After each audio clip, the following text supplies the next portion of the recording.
So after months in the back of the pack, Republican presidential candidate Ron Paul is finally getting some attention. He set a one-day online fundraising record this week, and that has some folks taking a second look. He joins us live from the campaign trail at Independence Hall in Philadelphia, where you were joined by quite a few people there at the rally, Mr. Paul. So people are still getting to know you. You know, what's your best pitch? How do you tell people who you are? Well, I'm a member of Congress. I've declared for the presidency in the Republican Party, and I stand for liberty. I stand for non-interventionist foreign policy and bringing our troops home. And I want very limited government and maximum amount of freedom, and a lot of Americans love the idea. Do you like the idea that people are kind of calling you the anti-current administration Republican?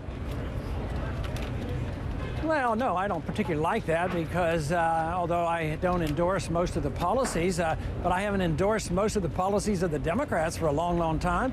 I endorse the Constitution, and we've drifted from the Constitution, and my supporters understand this.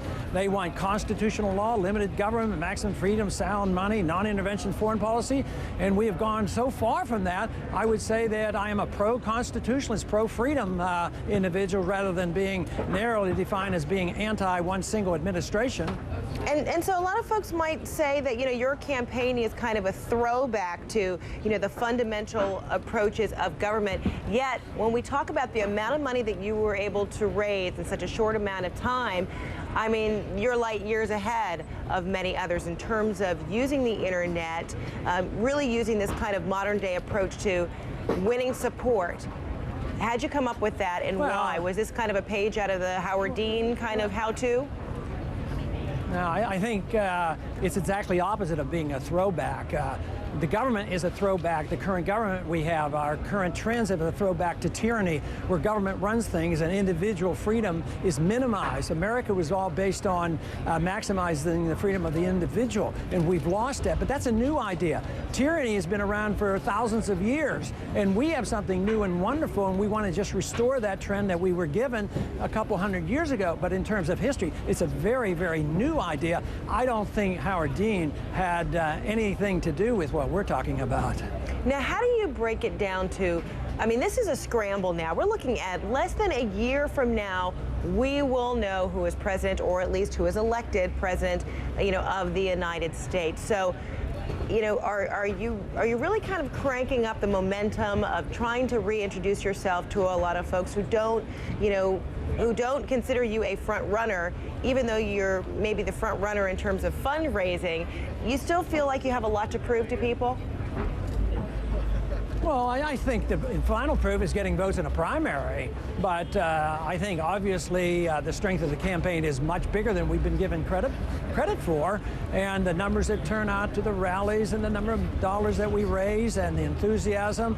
No, I would say the credibility is there, but I do agree that we have to prove ourselves, and we have to take that money, run a good campaign, get the people out to vote. But everything points to the fact that there's a lot of people who love the idea of freedom and limited government, so I would say we're well on our way to proving ourselves. And, you know, one thing that has been driving a lot of voters' opinions has been the war in Iraq. Where does the candidate stand, XYZ? You've already reestablished the fact that you have been, you know, anti-Iraq war, but now we're finding out in recent polls that it's the economy that is now taking #1 priority among a lot of Americans right now. They want to hear from candidates, what are you going to do about the economy? Because everyone is kind of struggling. A lot more people are struggling right now. So what's your best pitch? How do you convince folks that you will be just as adamant, or I guess strong-willed about the economy as you have been about against the Iraq war? And you bring two subjects up, and they're interconnected. You can't deal with the economy without dealing with the foreign policy, because the spending overseas is what's bankrupting the country and why the dollar is weak. And all empires have ended when they spread themselves too thinly around the world, and they can't afford it. And empires come to an end through financial means. The Soviet system didn't collapse because we attacked them. They collapsed for financial reasons. Okay. So you can't separate the economy from the foreign policy. We want to save money, balance the budget. Excellent. Mr. Ron Paul, thanks so much. We're just coming up against a break at the end of the show. Thanks so much for your time, Republican presidential candidate. Good luck to you in the race, and thanks so much for your service as a former Air Force man, right? This Veterans Day weekend. Appreciate it. All right, take care. Thank you. All right.